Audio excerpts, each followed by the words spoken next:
Welcome back. If you're just joining us, you are still on the POLITY reaching live from our Abuja studios, and I am Mr. Babajide. And our part of the issues we'll be talking about today on the POLITY is the fact that Nigerian Association of University Lecturers have come out to say there are issues bothering with Nigerian universities, speaking about bad infrastructures and all other things that we cannot talk about. As of yesterday, the chapter of ASU has come out to say they have issues with lecturers resigning. Of course, we cannot talk about Nigeria without talking about the educational part. All of this and more is what we'll be talking about today on the POLITY. And of course, I have two guests with me. I have Christopher Sunday to my right, and I have Ejiro Unuata. Forgive my pronunciation. Good afternoon. It's good to have you, gentlemen, on the program. Good to see you. Okay, all right. I usually say I like to ask my guests, how are you? How is Nigeria treating you? So who is going to go first? Well, let him go first. Okay. How should I do it? Yeah, well, this is Nigeria. This is where we are. Okay. And that it is only when you have an alternative, okay, that you start considering whether you should move or not. Okay. But for now, be it emotionally, sentimentally, morally, whatever way you can think of it, where we are right now, we must stick to what God has given to us. In bad and in good times, we must identify with our country, Nigeria. But we are not going to keep our mouth mute when things are going wrong. If there is a problem, like I've always told people around me, in a family business, diplomacy is a disease. So when you see a thing and you cannot call it by its name, that is one of my policies. I call things by its name. If this is white, I call it white. Even though you are 100 and you have a counter opinion, I will express my opinion. So long as I know that it's not going to what I'm saying is the truth. Okay. So Nigeria is Nigeria. We are in a difficult moment. There was a time we enjoyed whatever it was or whatever it is God has given to us. Now that we are having a difficult times, let us sit back together and fix it. Okay, all right. Over to you. Well, mercy, we're facing it, and we thank God that we are alive, and we know that we have the spirit to still keep striving for a better Nigeria. Okay, right. I like that the fact that you kept it short. Now let's quickly talk about these Nigerian issues. Ejiro Unuata is a lecturer in one of the Nigerian universities, correct? Polytechnics, I beg your pardon. All right. Now, speaking about the issues of Nigerian universities and polytechnics, let's just talk about the educational sector to start with. Do you think the student loan is even one step forward in the Nigerian educational system? Let's not even start bordering on the fact that we don't have good infrastructures. Our lecturers are being underpaid, and most of them are resigning. The ones that are even working, you could see where, I was once a student, or let's say I'm still a student too, we are all learners. But then you see the fact that lecturers are actually, most of these things, they affect them psychologically, and then at the end of the day, what are they impacting in most of the students from all levels? I'd like to get your take on that. Well, let me start from the student loan you talked about.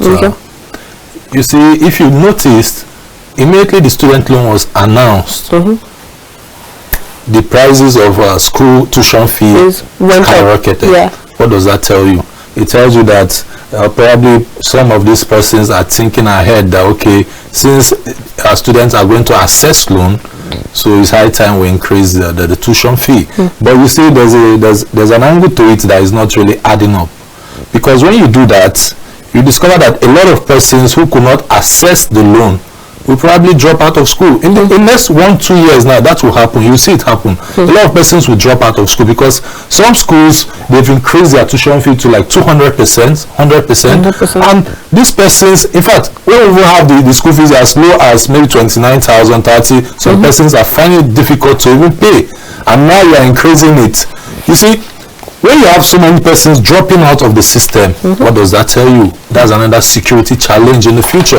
So I think the federal government should really look into this, because even the student loan is not easy to access. There are so many bottlenecks to it that probably if you continue that way, some persons cannot even access that loan because of the bottleneck. So I think they should sit down and really remodify this system on how people can really access this loan, because it's not easy. All right, so I think we should really look into towards that direction in order to avert what will happen in the future. Okay, that's that for student loan. Now let's move to the lecturer aspect. And of course, you would agree with me that before you can impart knowledge. Okay, all right. Okay, yeah, you can say something. Yeah, you see, I read somewhere this morning. I never even knew we were going to touch this aspect. Okay. But again, if my source is correct, they said the money marked for the student loan is 5 billion naira. 5 billion. That's correct. If that is correct. And then somebody also juxtapose it with the money marked for the renovation of the house of the speaker, of the chief of staff to the president. 10 billion naira. Are we ready in this country?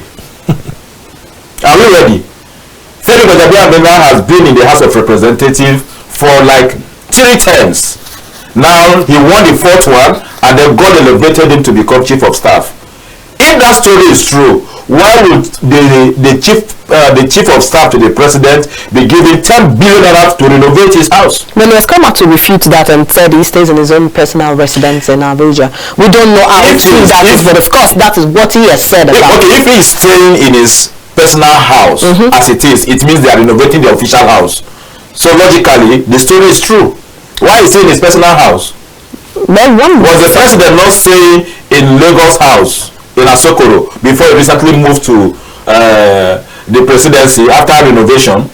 Do you want to know how much was used for that renovation? So you are giving 5 billion naira to students to share. Again, is our institution working? What is the reason why the student loan? Look, let us tell ourselves the truth. The first thing the president, the first thing he signed, the first whatever he signed into law when he immediately assumed office was the student loan. I think that was done to calm down the nerves of people, especially the youth. Now, again, the reason I want to know why the student loan, was it for them to use it to pay school fees or tuition, as the case may be, or was it used for it to be used to alleviate the poverty they are suffering in school? Now the federal government in their wisdom has given students an opportunity to access loan, that the school authorities have skyrocketed the prices of their tuition. Who is fooling who? And then you then begin to ask, for goodness sake, those in government, are they there to serve us, or they are there to just make their money and go? Because I don't see any synergy between what the leaders are doing and what we are expecting. We are expected a lot from past government and present government, but we are still where we are. It's like we are just moving around the cycle. Nothing is happening. Nobody is taking responsibility for this country to move ahead. Well, my friend, you see, the truth is we are where we are because we are accepted to be that way. The leaders we get are once followers, and they've learned from what they've seen. All right, and we are comfortable with it, because you see what's happening in the National Assembly, the cars being given out, all this money. You see, they tell us to tighten our belts while they're losing theirs. You made mention of the cars. Let me even tell you, if you study what is happening in the National Assembly, what they use to buy those cars is a minute of what is moving out of them. But let us not go far so that we don't take time from our topics. Okay, all right. See, we've spoken about the student loan. Now let's talk about the state of Nigerian universities' infrastructure. I mean, if we're building leaders of tomorrow, do you actually think, given these infrastructures are up to par, and then what should the federal government be actually focusing on loans? Yeah, loans would fix a lot. I mean, there are students that are actually in their need of this money, but then, like you said, now that they've increased tuition fees, some by 200%, some by 100%, some as far as 300%, and that's a lot. Do you actually think all of this together, I'd like you to just take it in one breath? Well, Mercy, in 2009, one of the agreements signed between ASU and the federal government is that funding for revitalization of public universities, and the federal government is supposed to inject 1.3 trillion into the system, you know, to be given to these universities, paid in 6 trenches. But that didn't happen. You see, some of our universities are in a very deplorable condition that you begin to wonder, how can people really learn from this particular environment? You know, in a class of maybe, let's say, you have like almost 500 persons attending one small classroom. You see people hanging on the windows, doors and all that. How do you even expect these persons to really acquire education conveniently? That's why you see Nigerians, when they go abroad, they do better. But when they are here, so much challenges, struggle and all that. So these are all the problems. And part of one of the key demand has to equally make them was, okay, federal government, you have to visit a university every 5 to 6 years, so that you can really feel what these people are feeling. Even 5 to 6 years is too much margin, because I mean, if you are actually a government for the people, of the people, and by the people, of the people, I think that you should actually put all of this into your schedule. It shouldn't be a 4-5 year thing. Besides, this government is even saying that they are going to take 40% of internally generated revenue from universities. Now the universities are complaining that you want to even collect the little one they save to do 1 or 2 things within the system. I mean, it doesn't see my brother, it is a case of institutional decay. Look at it from the federal government, even go back to the universities. By the mercy of God, I went to the Federal Polytechnic Ida, I went to Imo State University, I went to Clarisha Institute of Philosophy, I did my master's in Kogi State University. I can tell you that what we required for us to be good, for us to be better in this country, is just to strengthen our institution. Let me give you an example. Missionary school where I attended, the Clarisha Institute of Philosophy, is being managed up to the fact they have even changed it to the Clarisha Nigerian University. You understand? It's one of the Nigerian universities now, no longer purely under the church's government. You understand? Now you could see when you get there, you will see how things are being done by Nigerians. The VC is a Nigerian. Everybody is Nigerians. But why are things working out well there? Because an institution is strong. Because some persons are there to take responsibility, or responsibilities as the case may be. Now, those who went, if you school in Federal Polytechnic, that those days when FPI was hot, in fact, any day we have lectures on mathematics, if you come 5 minutes late, you won't get any place to sit in a place we call Convocation Square. It's let me say, mini stadium where you can play all this basketball and all that. But you need to see, even with that, with the what is it called? The capacity. With the capacity, thank you. With the capacity of the arena, some students who come late will still be standing. Now that is a kind of combination of about 3 to 4 classes. I mean, departments in one place on a Monday. So now, does it mean that there is no fund to build more structures? Again, there is something that universities are doing that the federal government has to also pay attention. How many students are the university supposed to admit in a year? Thank you very much. I was even coming to that. Yes. How many? Because if the university say each department should admit 20 students per term or per semester, and then you see a rector, a VC or whoever employing double of that. But again, will you blame that rector or VC? No. Is the money that is meant for the university or the polytechnic coming from the appropriate quarter? No. Now, but again, we have to go back. That's why I say it is a pure case of institutional decay. What has been now? They said that they want to be removing 40% of their internally generated revenue. What have they been doing with it? What have they been doing with it? Okay, let me give an example. Well, which of the universities now will I use? Which of the universities now will I use? Okay, let me use the same Federal Polytechnic Ida, since it's a federal institution. There are so many things: bread company, pure water, There is many things you can think of. You understand? Now, over the years, they have been making money. Let them show us one thing they have done with that money, what that they have generated internally. Now, if you go to Abuja University here, you will also understand that there are so many internally generated revenue from that same institution. Sure. What have they been doing with it? Well, some of them go to Federal Polytechnic, Nasarawa. The same thing. They have farmland. They are farming. They'll tell you they use some of this money to do what? To do what? Okay. You see, accountability is the word here. Okay. Because it seems like nobody is really checkmating what this. My brother, what do you do with your freedom? If you are a rector, if you are, see, let me tell you, to be responsible, is not easy. Huh? If you are alone as a grown-up person, we are all grown up now. We are not with our parents. Okay. Huh? We are not with our parents. What you do with that grace God has given to you as a responsible man, as a responsible woman, is another grace on its own. For you to sit to decipher, what should I do at this point in time?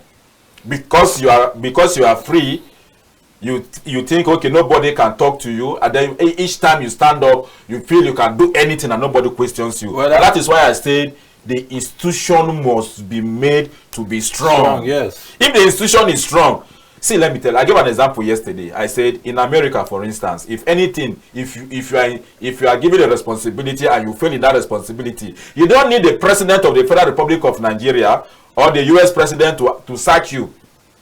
It is for you to honorably resign because you failed in the duties that has been given to you. Well, but unfortunately in our country, people don't resign. They get pushed out.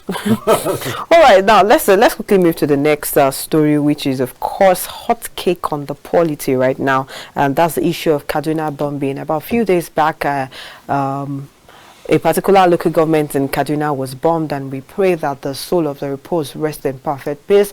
As of yesterday, we heard that it was 120 persons that have died. To date, it's 127. But then the military has come out to own up to this issue to say they were responsible for this said bombing. But the question is, I mean, one would actually ask, what was happening? What happened? What is going on actually? But then we cannot talk about that without talking about, we have, as of today, we had protesters that went to National Assembly to request for the resignation of the Minister of Defense. Which begs the question, what job is they doing? Do you actually think it's doing a fair job? And then, before we came on air, we're talking about ethics in each profession. And of course, we got to the military ethics. I'd like to get your own overview on all of this in one breath. You see, I was on a program yesterday, LN24. It's a news station. And I told the anchor, I said, Simono, let me tell you something. I used a movie I watched years back, 24, by Jack Bauer. And I said in the season 2, one of the director of FBI failed to do what he ought to do. And the following morning, he came to the office and tendered his resignation. But let me tell you, in this country, for whatever reason why the chief of defense staff was nominated or appointed by the administration, be it past and present, at times, even though you want to resign, the power that be can also force you to remain. That is where we are. There was a time the president of the Federal Republic of Nigeria, that is the ex-president, said he was tired. I could imagine that time he wants to just resign and go back to Daura, but he dare not. You know why? The power that be will not allow him because of their own interest. Let us go back to ethics of law or of war. Let me be fair to the military. See, I have this notion from my own little understanding and little study of ethics in military, that it is not everything that happens there that will come and tell you. You don't expect them. There is more to this whole thing that they will never say. Not because they want to hurt anybody in that village. Okay. That is because, see, there are some situations, take it or leave it, it is a war between we and terrorists and Boko Haram. Okay. So we can still discuss this still in the confines of war. The war, yeah. So in war, there are some things that when you do, nobody will question you, or even the question is for you to explain why you did so. A commander can give, they may be killing your army, but you as a commander, you will be giving an order not to allow the army to retaliate. You know what? At times they may want to capture those ones alive. For what? Source of information. Why do you think prisons have been broken? That is because some people with strong military, information that the military can use to move ahead with their research, to move ahead with their war, is in the hands of some persons. Why do you think some persons in some of those movies we watch, it's a reality that they are playing out, that they give them some persons are killed in the prison? That is because there are some information those people are harboring. Again, why do you think some persons are in the prison and they are taking good care of them, in fact moving them from one prison to another? That is because they don't want them to be harmed, because they are going to release some information. Well, it looks like Christopher is going to take us back to so many things. And you understand? Yeah. So what I'm trying to say here is this. It is possible that the military had already given information or warned the villagers that you people are harboring these people. Please, it's either you tell us who they are, or we'll strike.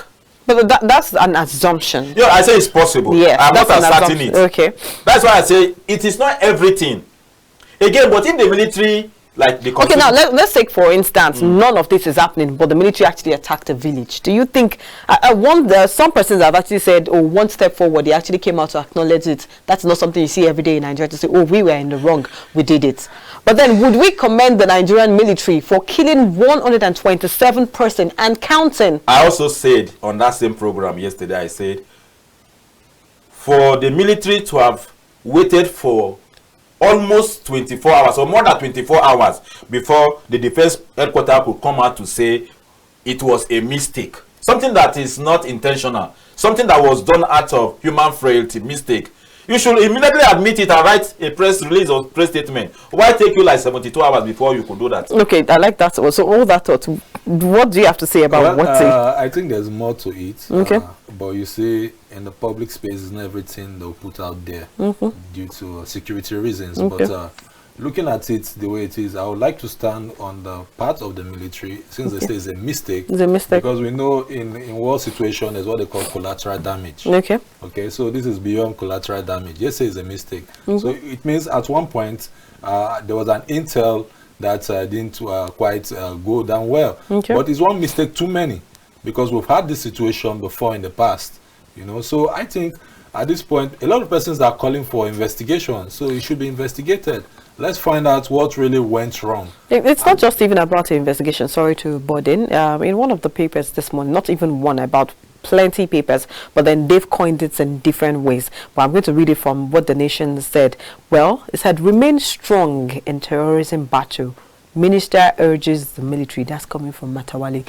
Speaking about emotional intelligence, is this something that should be coming out from the Minister of State for Defense in the face of people losing 127? I'm talking about people's brothers, sisters, mothers, and fathers that have died. And he said the accidental bombing should not demoralize the Nigerian military. Well, he doesn't want to look weak. A lot of persons are calling for his resignation already, and so he's trying to really boost the morale put of the military, because facade. A lot of persons are saying, a lot of shades have been thrown to the military at this point, because we've seen what happened. I mean, it's quite sad losing this amount of Nigerians. These are Nigerians, people who probably don't have any business with committing crime or thereabouts. So we don't really know what exactly happened. Investigation will unravel so much for Nigerians to really know. Probably at the end of the investigation, they won't put it out there. But at least there will be justification for what happened. People will get to understand, is it an intelligence failure? Okay. What really happened? I think we deserve to know, because these are lives of great Nigerians who just lost. Just like that. You have an opinion? Where we are right now, it has gone beyond the Nigeria. It has gone beyond the Nigerian military. Remember, before one of the war aircraft was sold to Nigeria, there were conditions. The Tucano jet. The Tucano jet.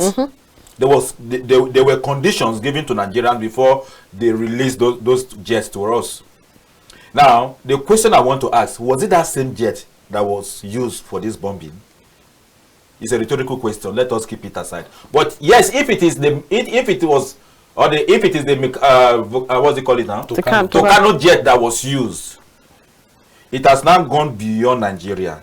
Now it means Nigeria has to explain to the international community, to the people that sold those hardware to Nigeria. That is one. Now, the Nigerian government and the Nigerian military at this time must be careful, or ought to be careful on how they handle this case. If not, it will affect the nation in years to come.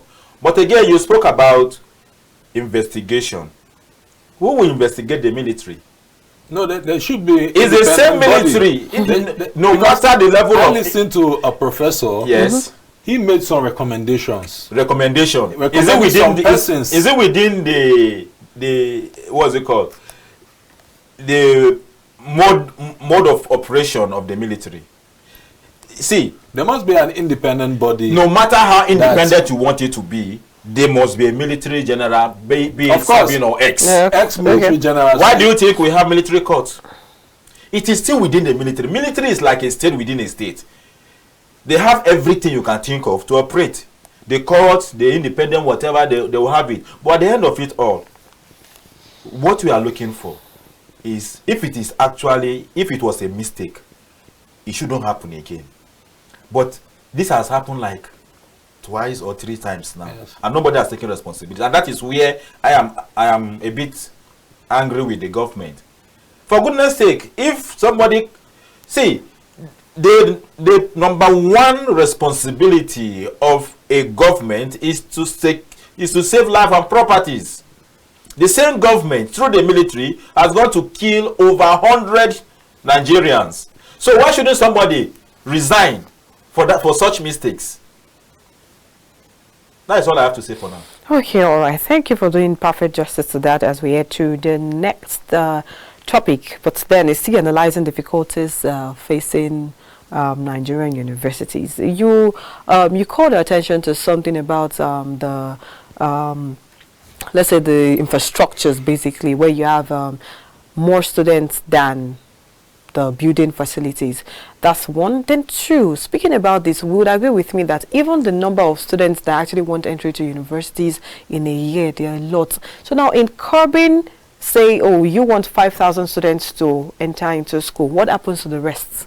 Thank you, Mercy. You see, about 2 weeks ago, private university and polytechnic owners had a meeting with the Minister of Education. Okay. And some of the issues there was, you see, there's so much concentration on universities. And JAM is to be blamed for this. Okay. Because JAM seems to, let's assume in a year, we have like maybe 2 million students sit for JAM or who are supposed to gain admission. But you see, JAM sell form of maybe for 5 million persons. All right, just trying to generate money for the system. But you see, you're not doing any good, because by the time they exhaust the number of persons that to go for these universities, what are you supposed to do? Send the rest to polytechnics. We have polytechnics, we have monotechnics, and the rest. But they don't do that. You see, so these private polytechnics owners are now coming up with the fact that they are starved of students. They don't have enough students in their institutions. So the system is, yes, you call them private, but let me tell you something. It's not all private polytechnic that you see that have money to even run the system. All right? Because if they don't have students, how would they be able to run the system? So that is one part of the problem. Then another part of the problem is university, there's an embargo on recruitment of staff. Okay. Yes, until government take off that embargo, because there's so much bottleneck, so much bureaucracy around how you recruit staff. You have to go through 5 to 6, 7. But you know, the embargo is not just for staffs, because I remember back then when we used to say, oh, these are the vice chancellor's students, this lecturer, yes, specialists. This lecturer has 5 people that he wants to come in. So now equally it has actually generated to society, because you have to know someone that knows someone before you get to certain places, even in the Nigerian society normally. But now the system is understaffed. And speaking about understaffed, even this loan that we're talking about now, how wouldn't this affect it? Because now, let's say I do not know the person that would give me access to these loans. And of course, you know how Nigeria is to start with. Of course. You see, these are all the bottleneck I think the government should really look into, because like he said, they were in a hurry to sign this loan in order to calm the nerves of the students and all that. But you see, when you want to be politically correct, you should equally understand that there are implications to some of these things. So, moving forward, I think that embargo should be removed, because if you notice, the other day, the ASU chairman, president came out to say, oh, Nigerian lecturers are now beginning to jackpot. As of yesterday, they've even said most of them have resigned. They're coming from the Ibadan chapter, and they were lamenting about this thing. I was hoping we would have a doctor today to talk about the jackpot syndrome, not just with Nigerian lecturers, of course, because a particular ward in Luth, as we're talking right now, has been shut down because of the jackpot syndrome. Not just the jackpot syndrome, most of our capable hands are being underpaid. And don't you think we should channel more energy into paying most of these people, speaking about student loans? Because I feel like whatever they wrote for that student loan is ridiculous. Mercy, sorry please. The truth is, even when you pay these guys, the system, there's so much rot in the system. All right? So if you're paying them, you don't have infrastructure for them to work with. How would they even succeed in the first place? For the jackpot thing, you see other countries are not taking advantage of this. So much brain drain. Like, for me now, I've had like 2 offers from the US and from Canada. Okay. All right? Now, these things happen. There's a whole lot of persons who are lecturers. But shouldn't that push Nigerian government to do better if the education and health sector actually matters to them that much? Well, that's another angle to it, Mercy. But we just hope that things will get better, because with the way so many persons are tendering their resignation to leave this country to seek greener pasture, you can't blame them. Because assuming you stay in Nigeria, they pay you, let's say, maybe 150,000, and then someone is telling you that, oh, come over, we're going to triple that money for you. My sister, you do it. Because... Well, I think our leaders are taking God for granted. They know that even, see, the equipment, the environment for learning is not there. But God, in His mercy, has given an average Nigerian who wants to be serious with educational career to sit down to study. Somebody, a young guy of about 21 years, got 4.98 from Federal University of Technology, Imo State. I think last Saturday was the the convocation or something. You understand? So even with these difficulties, with the bad environment for learning and all that, God is still blessing Nigeria. And that blessing is what they are playing with. Now, there was a news last week, I don't know if you read it, that most of Nigerian students who studied abroad and are back, medical doctors who studied abroad and are back to Nigeria, failed medical tests. Yes. Those who studied, Nigerian students who studied abroad. Came back to work in Nigeria, but of course before you work you will be given you must be subjected to some but they failed. This is the same Nigeria that we do not have the environment for learning, good environment for learning. People are still learning, they are excelling, and they are being appreciated out there. Go to Canada, go to UK, go to America. The best medical doctors are from Nigeria. And our leaders, in their political wisdom, which for me I will call it, let me not use some words on air. They are taking advantage of us. They are taking advantages of our people, and they are not doing the right thing. They know that we have enough. They know we have so many. I mean, what will it even take to fix our medical system? But again, there is another. Sorry, sir. Let me get down. Let me finish my thought. There is a way Nigeria, if we have a system that works, there is a way the Nigerian government can also go about it, that it will even be a source of income for Nigeria. Give them good environment, let them study and come out well. If Canada wants to employ people from Nigeria, they should apply to Nigeria, and then you use that tool to also tax people. Boost the economy. Boost the economy. But this one now, you have left everything in the hands of, just like security now is in the hands of individual. Water is in the hands of individual. Everything is in the hands of individual. That's why there's this saying that you are a local government unto yourself. Yes. Because you provide it. But again, sorry, let me digress. On the local government issue, I don't know if you are getting there. I want to give it to the National Assembly. Because some of these governors, what they do is disheartening. That you just appoint somebody as director of local government, not a local government chairman. A local government chairman is somebody who is constitutionally elected by his people. Not somebody who is being appointed by a governor who was elected. And then by the time the monthly allocation is comes to the coffers of the governor, who decide what you goes do to with the it. local government. And so I'm happy with the National Assembly for saying that unless you are any local government that is not that doesn't have elected council members should not be given their federal allocation. I pray that stays. Well, we do hope that stays as we talk about Kogi State election in the next maybe 7 minutes. He's smiling. Well, backstory: Christopher Sunday is a spokesperson to one of the gubernatorial candidates in the past election that happened in Kogi State. So now I will just direct my question straight to him before we get to Ejiro. Gunmen attack Kogi election, cut away documents. That's according to Daily Trust, and that's a page 10 read. I'd like to be specific with that. In all of this, and now they've said it is the document that is supposedly needed that was carted away. When are we looking at moving forward in Nigeria when it comes to election? When are we looking at having a free, fair, credible election? Do you want me to answer you? Yeah. The only time we will attempt to have a free and fair election, it is when I can stand on my farm in Agbeji to vote on election day without necessarily going on queue.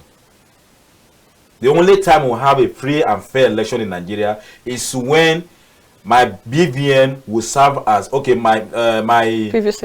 BVN will serve as my PVC, that I can just go somewhere by any device that is there for me to just print on a device and vote, and then will get away.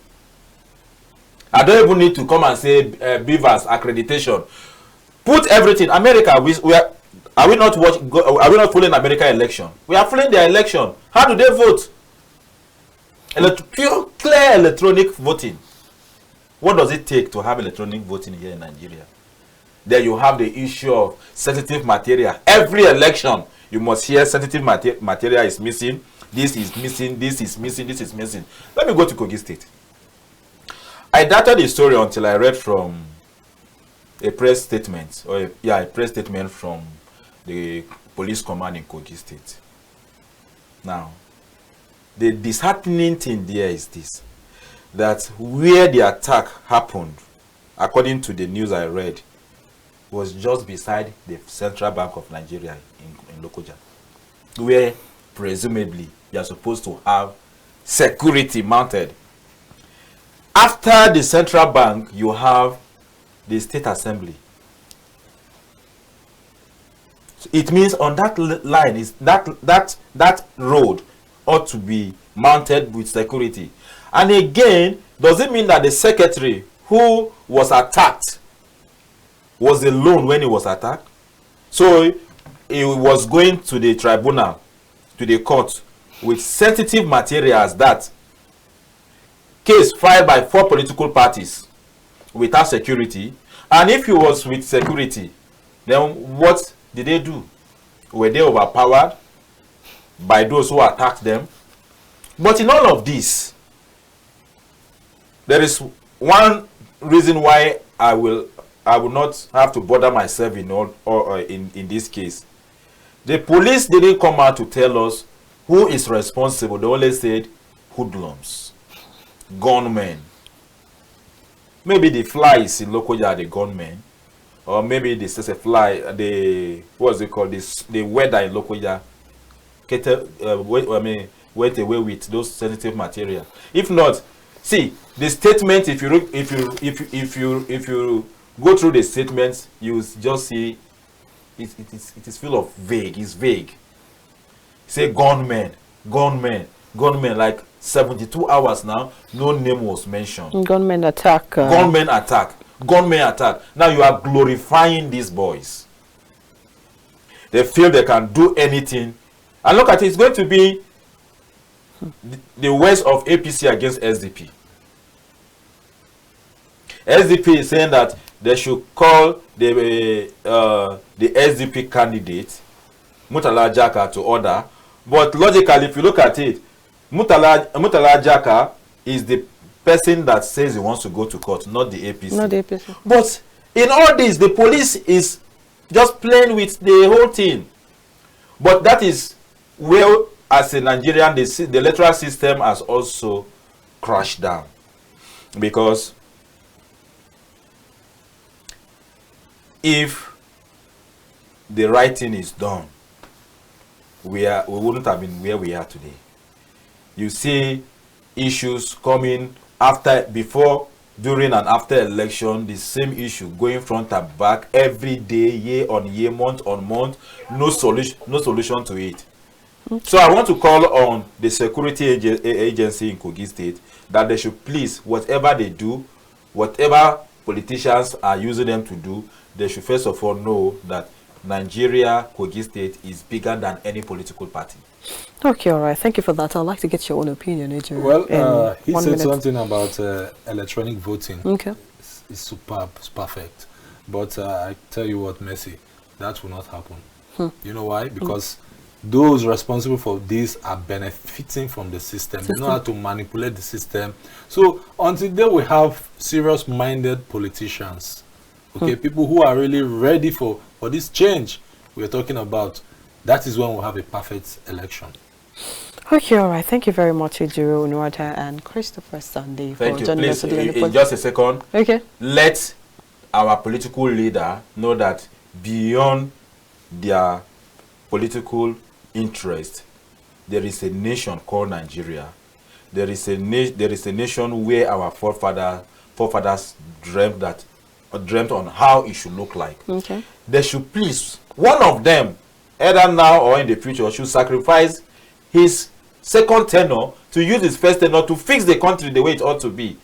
Because by the time you want to maybe play along, you back, you are not biting people because you want to combat the second tenure, politicians will still take you for granted, and we are going to remain where we are. If you cannot fix a country in 4 years in your first tenure, how are you sure you can fix it in your second tenure? That should take us to one tenure system.